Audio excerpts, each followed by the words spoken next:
어제 한국은행이 발표한 숫자 하나가 있습니다. 대부분의 사람들은 그냥 지나쳤어요. 그런데 이 숫자, 몇 달 뒤 여러분 장바구니 영수증에 직접 나타납니다. 1년 전 영수증이랑 지금 영수증을 나란히 놓으면 담은 물건은 비슷한데 합계 금액이 다르거든요.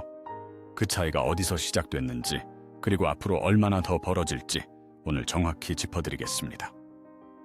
2026년 3월 24일 한국은행이 발표한 숫자가 하나 있었어요. 2월 생산자물가 지수가 전월 대비 0.6% 상승했습니다. 지난해 9월부터 지금까지 딱 6개월 연속으로 오름세를 이어오고 있는 거예요. 대부분의 경제 뉴스는 이 숫자를 그냥 지나쳤습니다. 그런데 이 숫자가 왜 중요한지 찬찬히 들여다보면 등골이 서늘해지기 시작합니다. 생산자물가 지수라는 게 뭔지 먼저 얘기해야 해요. 우리가 마트에서 만나는 가격표, 그게 소비자 물가입니다. 소비자 물가 지수, 줄여서 CPI라고 부르죠. 반면에 생산자 물가 지수, 즉 PPI는 그 가격표가 붙기 전 단계의 이야기예요. 공장에서 물건이 출하될 때의 가격, 도매상에서 슈퍼마켓으로 넘어가기 직전의 가격입니다. 쉽게 말하면 이렇게 생각해 보세요. 여러분이 드시는 라면 한 봉지가 있습니다. 그 라면이 마트 선반에 올라오기 전에 밀가루도 있고, 파뮤도 있고, 나트륨도 있고, 포장재도 있고, 공장 가동 전기요금도 있죠. 그 모든 원가가 집약돼서 결정되는 가격이 생산자물가입니다. 생산자물가가 오른다는 건 그 라면 봉지가 공장 문을 나서는 순간부터 이미 비싸졌다는 뜻이에요. 그러면 이런 질문이 생기죠. 공장 출하 가격이 오르면 마트 가격도 바로 오르는 거 아닌가요? 여기서 핵심이 등장합니다. 거기에 시차가 있거든요. 공장에서 가격이 오른다고 해서 마트 선반 가격이 내일 당장 오르는 건 아니에요. 유통 단계마다 계약이 있고 재고가 있고 기업들이 소비자 눈치를 보면서 인상 시점을 저울질하는 과정이 있거든요. 식품회사는 마트와 납품 계약을 맺을 때 보통 몇 개월치 단가를 미리 정해두는 경우가 많아요. 그러니까 원가가 올라도 그 계약 기간이 끝날 때까지는 가격을 못 올리는 거죠. 그 기간이 지나고 계약을 새로 할 때 그때 소비자 가격이 확 오르는 겁니다. 한국은행이 분석한 자료에 따르면 근원 생산자 물가가 오른 이후 근원 소비자 물가에 반영되기까지 평균 3개월이 걸리는 경향이 있습니다. 석유류나 농축수산물처럼 가격 변동이 즉각적인 품목은 거의 동시에 반영되기도 하고요. 하는 연구에 따르면 원재료 수준의 지수는 소비자 물가의 5개월 정도, 그 아래 단계인 중간재 지수는 약 3개월의 선행성을 보이는 것으로 나타났습니다. 그러니까 지금 이 6개월 연속 상승이 의미하는 게 뭔지 천천히 그려봐야 해요. 2025년 9월부터 오르기 시작한 생산자 물가는 이미 상당 부분 소비자 물가에 스며들었을 거예요. 그런데 지금도 멈추지 않고 오르고 있다는 겁니다. 파이프 안에 물이 계속 채워지고 있는 거예요. 그 물이 어디선가 흘러나올 수밖에 없다는 걸 경제학자들은 알고 있습니다. 이번 달 PPI를 주도한 품목들을 보면 더 선명해져요. 석탄 및 석유 제품이 한 달 새 4% 올랐습니다. 1차 금속 제품도 0.8% 상승했고요. 왜 이렇게 됐을까요? 한국은행 물가통계팀에 따르면 두바이유 가격이 1월에는 전월 대비 마이너스 0.1%였는데 2월에 갑자기 10.4%나 뛰어 올랐어요. 중동 정세 불안이 에너지 시장을 다시 흔들어 놓은 겁니다. 그런데 더 충격적인 건 그 다음 이야기예요. 3월 1일부터 20일까지 평균 두바이유 가격은 2월 평균 대비 82.9% 급등한 상태입니다. 배경에는 중동 전쟁과 호르무즈 해협 공급 차질이 있고 실제로 현물 시장에서 두바이유는 3월 19일 사상 최고치인 배럴당 166.8달러까지 오른 바 있어요. 아직 3월 생산자 물가 발표는 나오지 않았지만 이 에너지 가격이 그대로 반영된다면 이야기가 달라질 수 있어요. 그런데 여기서 한 가지 중요한 변수가 있어요. 기업들이 에너지 비용 상승을 얼마나 그리고 얼마나 빠르게 소비자 가격에 반영할지는 기업마다 다르다는 겁니다. 대기업처럼 체력이 있는 곳은 좀 더 오래 버티면서 소비자 가격을 유지할 수 있어요. 반면 마진이 얇은 중소식품 업체나 자영업자들은 비용 상승을 더 빠르게 가격에 전가할 수밖에 없거든요. 그래서 같은 에너지 가격 상승이라도 어떤 제품의 가격이 먼저 오를지는 그 업체의 규모와 체력에 따라 달라지는 거예요. 동네 분식집 떡볶이 가격이 대형마트 밀가루 제품보다 먼저 오를 수 있는 이유가 여기에 있습니다. 에너지 가격이 오른다는 게 왜 장바구니까지 영향을 미치는지 모르는 분들이 의외로 많습니다.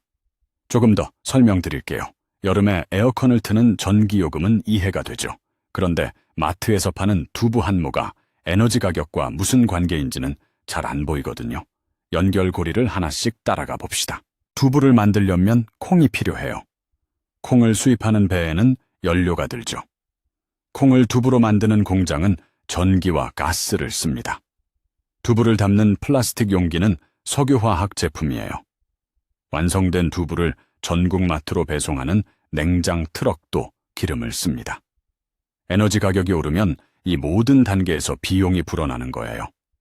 두부를 만드는 회사가 비용이 올랐다고 바로 가격을 올리고 싶어도 처음에는 참습니다. 소비자 반발이 두렵고 경쟁사 눈치도 보이니까요. 그러다 더 이상 버티기 힘들어지면 한꺼번에 올리는 거거든요. 그게 우리가 어느 날 갑자기 두부값이 왜 이렇게 올랐지 하고 놀라는 순간입니다. 사실은 몇 달 전부터 예정된 일이었는데 소비자만 몰랐던 거예요. 여기서 조금 불편한 이야기를 해야 할 것 같아요. 많은 분들이 물가가 2%면 그래도 괜찮은 거 아닌가요? 하고 생각하시거든요. 실제로 2026년 2월 소비자 물가 상승률은 전년 대비 2%였습니다. 한국은행의 물가 안정 목표가 2%니까 숫자만 보면 딱 들어맞는 것처럼 보이죠. 그런데 KDI 한국개발연구원은 올해 소비자 물가 상승률 전망을 2.0% 정도로 보고 있고 한국은행도 최근 전망을 2.2%로 올렸어요. 왜냐하면 그 2%라는 숫자 뒤에 생산자 물가 6개월 연속 상승이라는 예고편이 쌓이고 있거든요. 그런데 더 섬뜩한 게 있어요. 지금 소비자들이 체감하는 물가는 통계상 2%보다 훨씬 더 높게 느껴지는 경우가 많습니다. 왜 그럴까요? 사람은 자주 사는 물건의 가격이 오르면 그 충격을 더 크게 받거든요. 매일 사는 계란, 매주 사는 돼지고기, 매달 내는 전기요금. 이런 게 오르면 전체 물가지수가 1% 올랐어도 피부로는 10% 오른 것처럼 느껴지는 거예요. 반대로 1년에 한 번 사는 냉장고나 텔레비전 가격이 내려가도 그걸 별로 실감하지 못하죠. 물가라는 건 숫자이기도 하지만 심리이기도 한 겁니다. 그리고 지금 생산자 물가 상승을 이끌고 있는 품목이 정확히 그 일상 소비와 연결된 것들이에요. 에너지, 석유, 금속. 가공식품에서 배달요금까지 이것들이 올라야 안 오르는 게 없는 구조거든요. 인플레이션이라는 단어는 경제 전문 용어처럼 들리지만 실제로는 장바구니 들고 계산대 앞에 서는 그 순간에 모든 사람이 체험하는 현실입니다. 과거 사례를 하나 살펴볼게요. 2021년에서 2022년 사이에 전 세계적으로 에너지 가격이 급등한 시기가 있었어요. 러시아의 우크라이나 침공으로 원자재 시장이 요동친 때입니다. 그때 생산자 물가가 먼저 치솟았고 그 이후 수개월에 걸쳐 소비자 물가가 뒤따라 올랐죠. 당시 우리나라 소비자 물가 상승률이 6%에 육박하는 수준까지 오른 적이 있었는데 그 불씨는 이미 몇 달 전 생산자 물가 지표 속에 다 담겨 있었습니다. 그때 생산자 물가를 꼼꼼히 들여다봤던 사람들은 어느 정도 마음의 준비를 했겠죠. 그렇지 않았던 사람들은 영수증을 받아들고 멍한 표정을 지었을 겁니다. 그 시기를 떠올려 보면 공통적으로 나타나는 장면이 있어요. 사람들이 마트에서 계란이 왜 이렇게 비싸졌냐고 묻거든요. 그런데 계란 가격이 오르는 데는 사실 사료값 상승과 에너지 비용 상승이 먼저 있었어요. 양계 농가는 사료를 사야 하고 게사를 드는 난방비도 들거든요. 그게 몇 달에 걸쳐 계란 한 개 가격에 반영된 거예요. 소비자 입장에서는 갑자기 가격이 뛴 것 같지만 그 흐름은 이미 몇 달 전 생산자 물가 데이터 속에 조용히 예고되고 있었습니다. 그렇다면 앞으로 어떤 것들이 비싸질 가능성이 있을까요? 몇 가지 경로를 짚어드릴게요. 가장 먼저 주목해야 할 건 가공식품입니다. 지금 에너지 비용 상승이 식품 제조 원가에 반영되고 있거든요. 가공식품은 원재료 가격의 에너지 비용, 포장재 비용, 물류비 등이 모두 얹혀서 최종 가격이 결정됩니다. 지금 이 세 가지가 다 오르고 있어요. 통조림, 즉석식품, 냉동식품처럼 유통 단계가 복잡한 제품일수록 이 압력이 누적됩니다. 한국은행이 분석한 경향에 따르면 곡물 가격 상승은 대체로 6달 뒤 생산자 물가 속 음식료품에 반영되고 이후 2달 정도의 시차를 두고 소비자 물가 속 가공식품 가격 상승으로 이어진다고 해요. 그 파이프라인이 지금 이미 가동 중인 거예요. 두 번째는 외식 가격입니다. 식당은 재료비와 에너지 비용 두 가지를 동시에 맞닥뜨리는 업종이에요. 냄비에 불을 켜는 가스 요금이 오르고 재료로 들어오는 고깃값이 오르면 메뉴판 가격을 언제까지 그대로 두기가 어렵죠. 외식 물가는 한 번 오르면 내려오는데 오랜 시간이 걸리는 특성이 있어서 이쪽이 오른다 싶을 때는 꽤 오래 그 수준이 유지됩니다. 식당 주인 입장에서도 메뉴 가격을 자주 바꾸는 게 눈치가 보이니까 버티다가 한 번에 올리는 경우가 많거든요. 그 결과가 어느 날 갑자기 10,000원짜리 국밥이 12,000원으로 올라 있는 현실로 나타나는 거예요. 세 번째는 전기와 가스 요금입니다. 에너지 가격이 오르면 발전 단가가 올라가고 그 압력이 결국 가정용 전기 요금으로 연결되는 경로가 있어요. 공공요금이기 때문에 정부가 시점을 조절할 수는 있지만 그 누적된 압력이 사라지는 건 아닙니다. 언젠가는 반영이 되는 거거든요. 특히 한국은 중동에서 원유와 천연가스를 대량으로 수입하는 나라예요. 중동 정세가 흔들릴 때마다 그 충격이 이쪽으로 바로 넘어오는 구조이고 지금 그 정세가 매우 불안정한 상황입니다. 네 번째는 조금 의외일 수 있는데 각종 서비스 가격입니다. 청소, 배달, 세탁처럼 사람이 직접 움직이는 서비스업도 연료 가격과 무관하지 않아요. 배달기사가 타는 오토바이 기름값, 이사트럭 연료비, 택배 차량 운용 비용, 그게 다 서비스 단가에 들어오거든요. 그래서 에너지 가격이 오르면 배달비가 오르고 배달비가 오르면 배달 음식 가격도 함께 오릅니다. 우리가 체감하는 물가는 마트만이 아니에요. 다섯 번째는 금속이 들어간 공산품입니다. 1차 금속 제품 가격이 오르면 그 영향은 조금 더 느리게 소비자 가격으로 전달되는 경향이 있어요. 한국은행 분석에 따르면 금속 가격은 생산자 물가에는 1개월 만에 반영되지만 소비자 물가 속 제품 가격에 완전히 전가되기까지는 상당한 시일이 걸릴 수 있습니다. 자동차 부품, 가전제품, 건축자재처럼 금속이 들어가는 품목들은 시차가 길다는 뜻이에요. 당장 체감이 안 된다고 해서 압력이 없는 게 아닌 거죠. 이쯤에서 한 가지 흥미로운 구조적 역설을 짚어야 해요. 생산자 물가 상승이 반드시 소비자 물가 상승으로 이어진다는 보장은 없습니다. 왜냐하면 기업들이 소비자 가격을 올리지 못하면 그 비용을 스스로 흡수해야 하거든요. 마진이 줄어드는 거죠. 이게 소비자한테는 당장은 다행이에요. 가격이 안 오르니까요. 그런데 기업 입장에서는 버티기가 한계에 이르는 순간이 옵니다.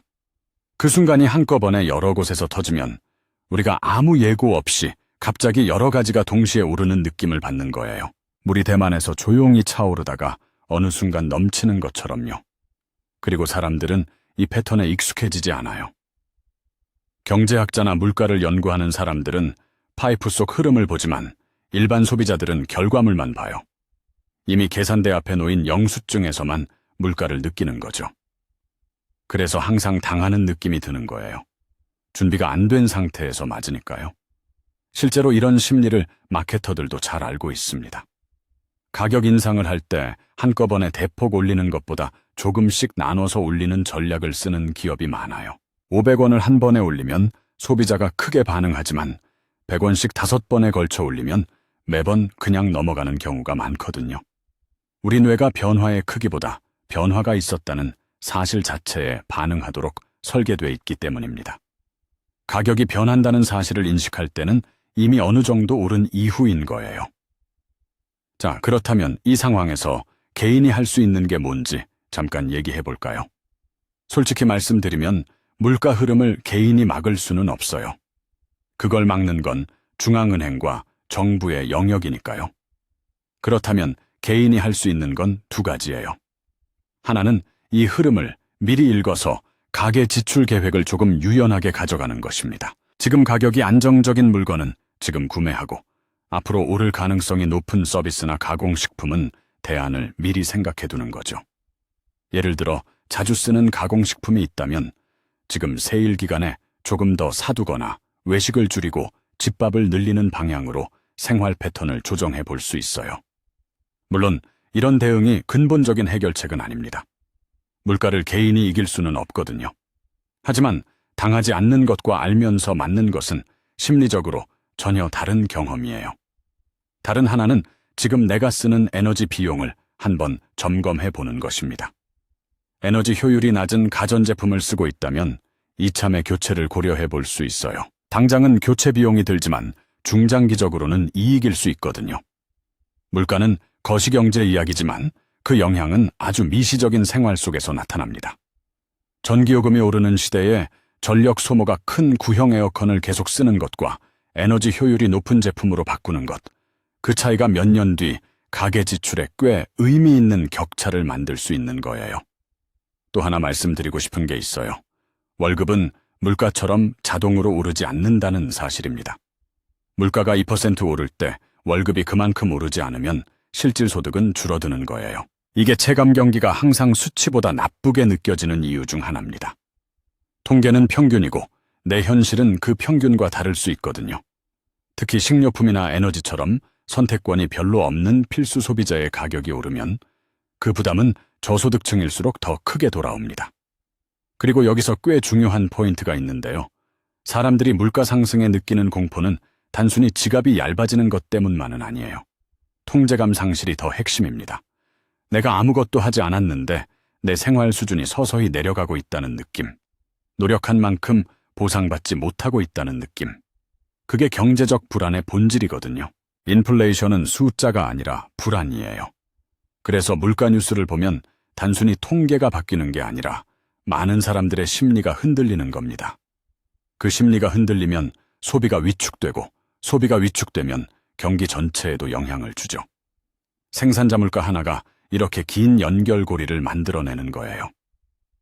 실제로 경제학자들이 인플레이션 기대 심리라는 개념을 굉장히 중요하게 다루는 이유가 여기 있습니다. 사람들이 앞으로 물가가 오를 것이라고 믿기 시작하면 그 믿음이 현실을 만들어내거든요. 직원들은 임금 인상을 요구하고 기업들은 그 비용을 제품 가격에 반영하고 또 그게 물가를 올리는 거예요. 기대가 현실이 되는 순환이에요. 그래서 중앙은행이 가장 두려워하는 건 물가 그 자체가 아니라 물가가 오를 것이라는 기대가 사회 전체에 퍼지는 순간입니다. 그 순간부터 통제가 훨씬 어려워지거든요. 지금 생산자 물가 6개월 연속 상승이 그런 기대 심리에 불을 붙이지 않도록 한국은행이 매우 예민하게 지켜보고 있는 이유가 바로 여기 있어요. 생산자 물가 지수라는 숫자는 대부분의 사람들이 관심을 갖지 않습니다. 어려운 말처럼 들리고 경제기사에 묻혀버리기 쉽거든요. 그런데 이 숫자가 6개월 연속으로 올랐다는 건 파이프 안의 압력이 계속 높아지고 있다는 신호예요. 그 압력이 어디서, 어떻게, 얼마나 크게 터질지는 품목마다 다르고 시점도 달라요. 가공식품은 비교적 빠르게, 금속이 들어간 공산품은 천천히, 에너지 관련 서비스는 그 중간 어디쯤에서. 그 흐름이 지금 동시에 진행 중이에요. 그리고 이 흐름을 알고 있는 사람과 모르는 사람 사이에는 작은 차이가 생깁니다. 거창한 투자 전략이 아니에요. 그냥 미리 아는 것, 그게 다예요. 마트에서 가격표가 갑자기 바뀌었을 때 당황하는 대신 이건 몇 달 전부터 예고된 흐름이구나 하고 받아들이는 거죠. 그 여유 하나가 더 나은 소비 결정을 만들어줍니다. 어떤 걸 지금 사두고 어떤 건 나중으로 미루고 어떤 서비스는 다른 걸로 대체할지. 이런 작은 선택들이 쌓이면 가계 경제에 꽤 의미 있는 차이를 만들어낼 수 있거든요. 2026년 현재 한국은행은 올해 인플레이션 전망을 2.2%로 올렸습니다. 원화 약세와 중동 에너지 리스크가 수입 물가를 끌어올리고 있고 거기에 생산자 물가 6개월 연속 상승이라는 내부 압력이 더해진 상황이에요. 지정학적 리스크가 단순한 뉴스 이야기가 아니라 내 냉장고 속 식재료 가격으로 연결되는 시대입니다. 중동에서 총성이 울리면 몇 달 뒤 한국 마트의 식용유 가격이 오르는 세상이에요. 마트 영수증 이야기로 다시 돌아와 볼게요. 1년 전 영수증과 지금 영수증의 차이, 그 차이는 어느 날 갑자기 생긴 게 아니에요. 몇 달 전 어딘가에서 가격이 오르기 시작했고 그게 단계를 거쳐서 여러분의 계산대에 도착한 거거든요.